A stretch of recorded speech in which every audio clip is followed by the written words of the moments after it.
From Martine Studios in New York, your trending topic TV show. This is Talking Heads with Nizam. Welcome to the show, everybody. It is Talking Heads. I'm your host, Nizam. I have a distinguished panel for the 13th episode. This is kind of like the end of our season, I guess, and we're, of course, going to continue. But today we have Joe Rockstar, we have Shamara, we have Michael, all here. It's going to be a great show. We're going to start off with our first segment. It's called What Are You Watching? Well, first, you know what? Let's talk about your prop here. What do you got, Joe? I brought Thor, little bobblehead. I actually collect these like a child. I sent Niz a picture. I think I have, I don't know, like 30, you have like 30, all the Avengers. 30 of them, all the Avengers, all the different. I'm like a childhood nerd at heart.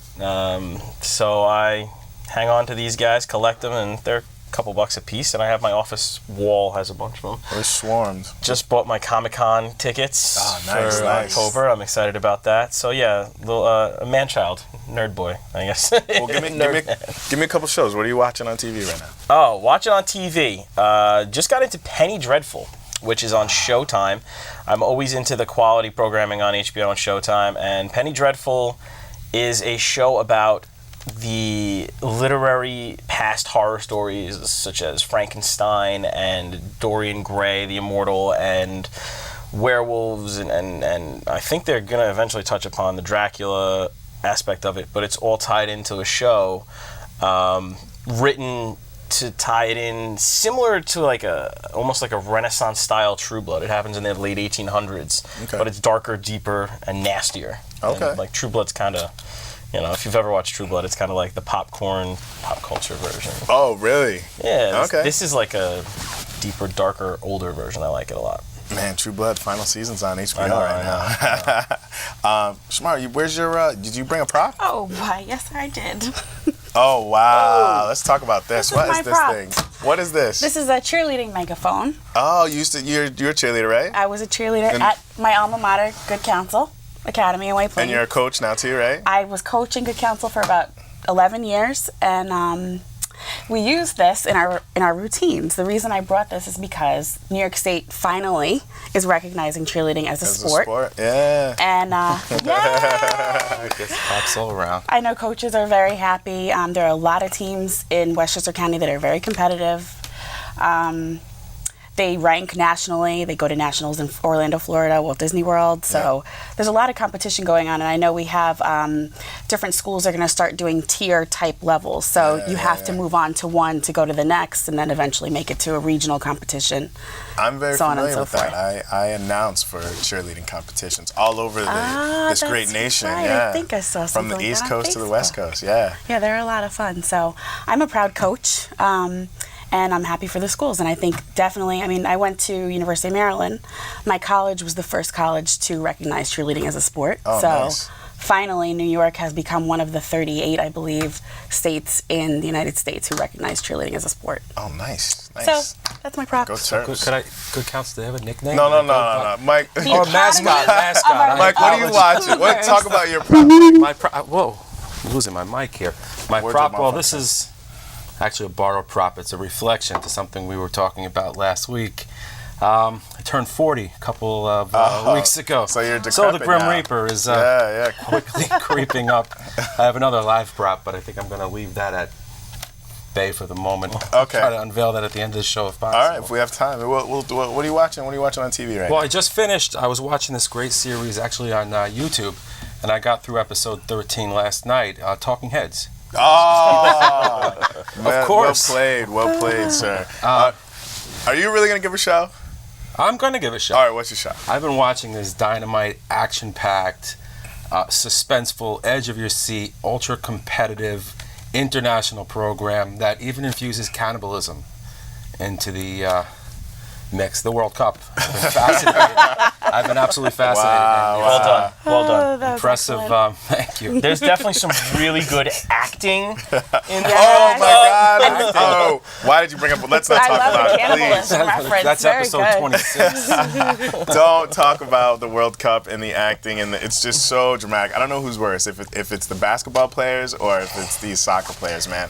And then they go, it's in like slow motion, and they go down, and they're like, like it's like agony. It's and like it shows how they in the slow motion they completely didn't even touch each other. it's like, and they like just got nicked. Completely missed each other. If you have seen when they're bad, they're legitimately bad, and when they're not bad, it's like, come on, guy, you gotta do something about this. Yeah. I mean, in FIFA's really, they have to step in, and the embellishment is just, it's a detriment to the game. I mean, if you were watching the NHL playoffs at all, they were calling a lot of diving penalties with infractions to kind of push that out of the game, and the World Cup hasn't followed suit. Oh, or man, FIFA it's so hasn't It bad. followed slows suit. it down and it makes it almost unwatchable when it's so many in a row. You're like, I can't even sit here. and Think watch. about was- the gag reel, though. I was watching the highlights, and I don't even know what game it was now because I didn't know we were going to talk about the World Cup. But anyway, this guy, he's on a fast break. He's going.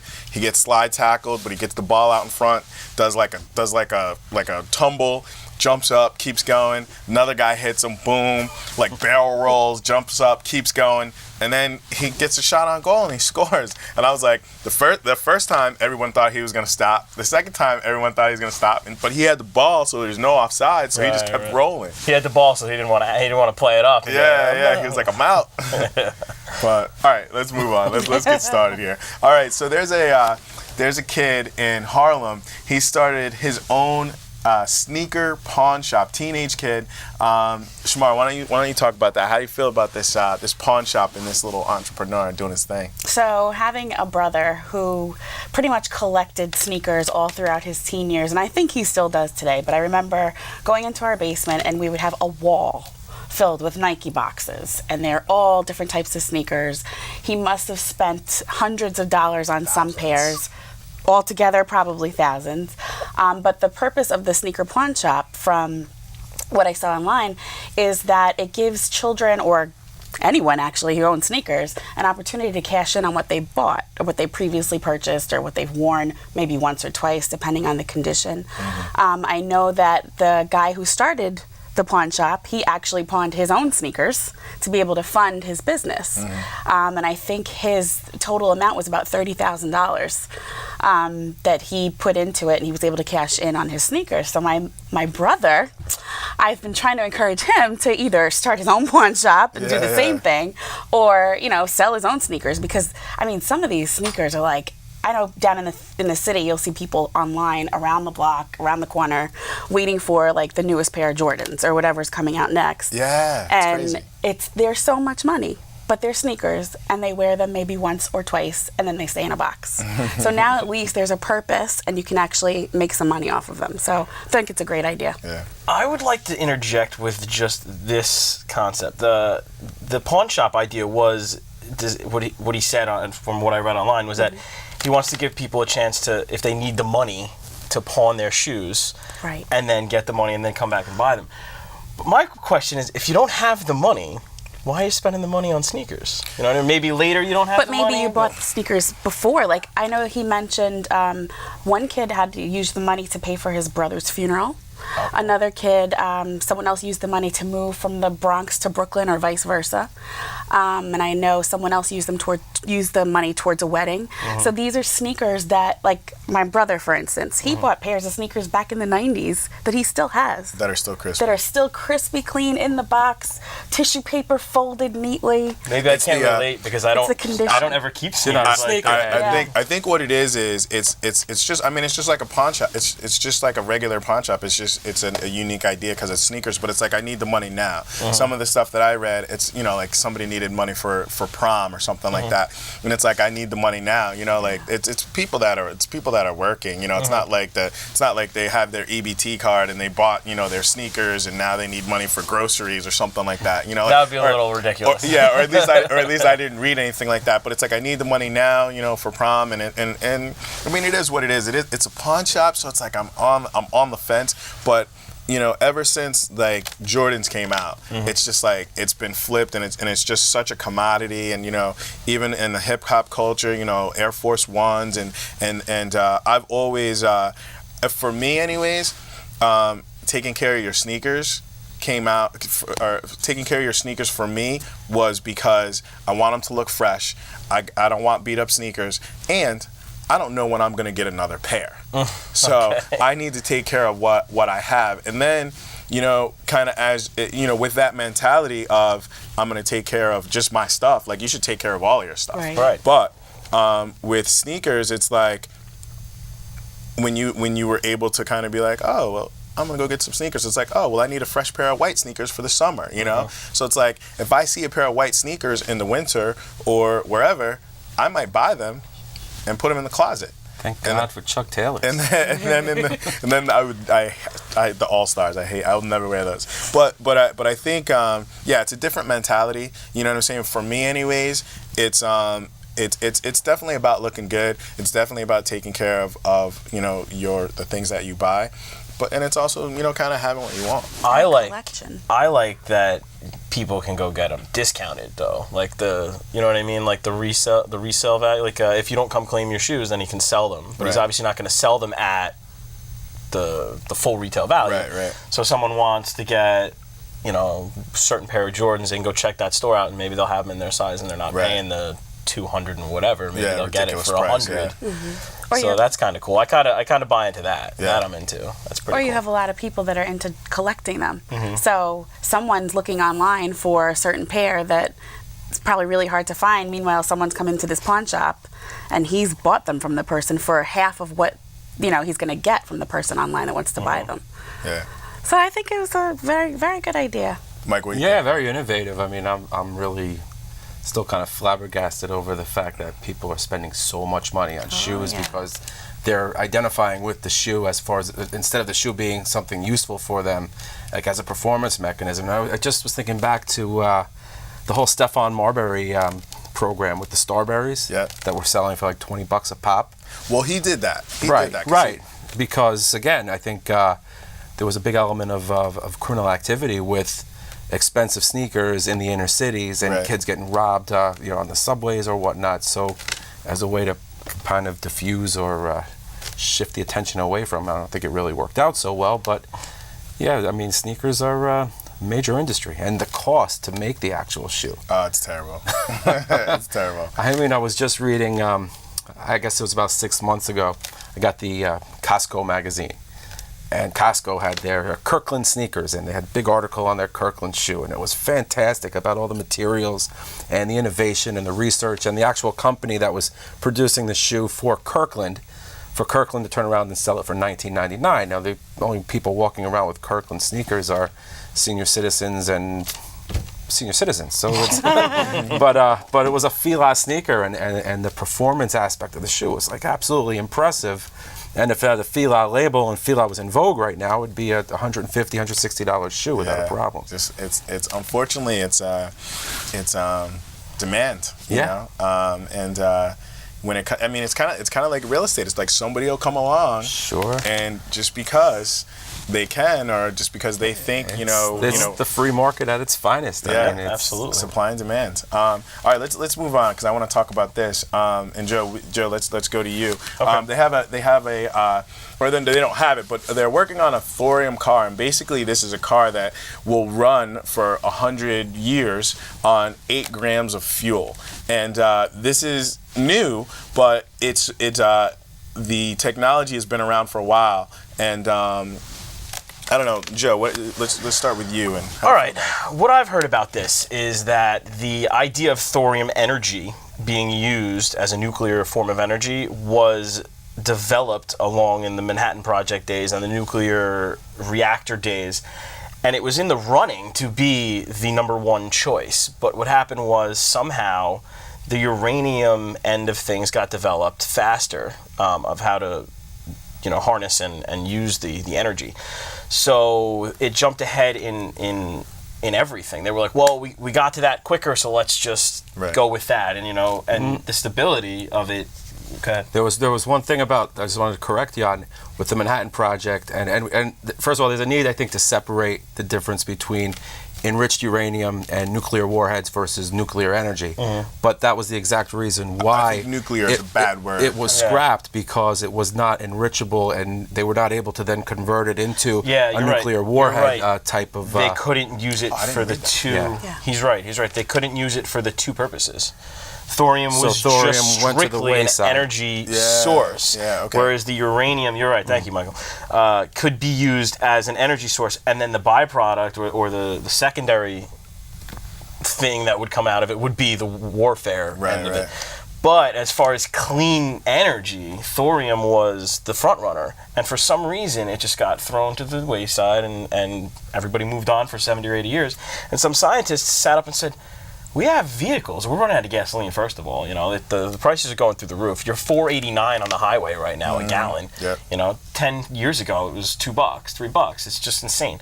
But the whole thing is, it's amazing that they say 8 grams of this thorium can run a vehicle for 100 years. For 100 years. And the thing is, I don't think it'll ever happen. I don't think so either. Me neither. And it's unfortunate because of lobbyists. Yep. That have their hands in the pockets of the politicians. When I started teaching high school in it was 1999, and we were talking about primary natural resources. And at present rate of consumption back in 1999, they gave gasoline or crude oil a 30-year shelf life. So we had to start looking for alternative energy sources, and they had several different concept cars out there. A hydrogen-powered vehicle, which I still think is dynamite in terms of what it was able to do, and it's a zero-emissions vehicle, and out of the exhaust pipe, it's water vapor, so it would be perfect. But again, big money, big lobbyists, big oil stepped in, and they said, we're going to squeeze every last drop out of everything, because the conversion with the infrastructure and the money tied into it, if I was in oil, I would be promoting the same thing. But there's going to be a need very soon for us to just have a complete shift in where we're drawing our energy from. But we also have the Tesla, like we have the electric vehicles now also that are, I love the Tesla. I wish I could have one. But, they're really good. And we're just using electricity, some of which can eventually be powered by, solar. So I like the Tesla. There's a lot of negatives to it, though, as far as it only has a certain mileage, and then you have to charge it. So, like any long-distance driving. But the idea of it is fantastic. Yeah. I do want to compare the thorium car to one thing that's actually going on right now.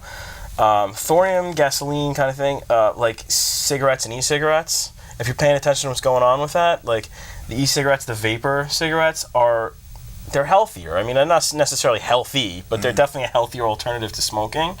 And the New York State Senate just banned the sale of the liquid. We're trying to ban the sale of the liquid because the only clear reason is because the lobbyists for the big tobacco are telling them, nope, we're not making money off that. And that's the same thing that happened with the thorium. And Philip Morris is about to put out an e-product as well. Of course. So go figure. Right after. It's all about catching up. Like you were saying earlier, like the uranium developed faster, and so thorium was just abandoned. And now, I said before, thorium is like a new thing. It's not really new. We're revisiting it, but now as we revisit it, all the scientists that worked on this are gone. They're dead. Right, but if you look at the way nuclear power is generated, it's a really simple design. I mean, essentially, all the nuclear, radioactive element is doing is turning water into steam to propel turbines. And it's a very safe resource. And I think there's a lot of misconception, a lot of confusion, a lot of people who want to just close the doors and shutter our nuclear programs. And we've got nuclear reactors in this country that are 40 years old. We haven't built a new reactor in this country in over 40 years. So with present-day technology and the need for energy independence, I mean, this is something we really have to get on board with. And President Obama has been a big advocate of expanding our nuclear power generation. France has put up facilities left and right, and it's a trend that we really should consider following. I think when people hear nuclear, they freak out, shudder. they cringe, they shudder. With the thorium, it's radioactive. It is emissions free also, but it's radioactive. But the radioactivity can be, I believe I read, can be sheltered or whatever by a piece of tinfoil. It's easily insulated. Well, that's the amount needed to power a vehicle. Right. Okay, because with any radioactive material, there's always going to be that danger of excessive exposure. And I think we look at what the news presents to us with like reactors melting down in Chernobyl and Fukushima in Japan. And these were two horrible, horrible incidents. But it was technology that we weren't using in terms of the design of the reactors. And we have the ability to use a safer element if we're able to build new facilities to power the increased demand that we have today.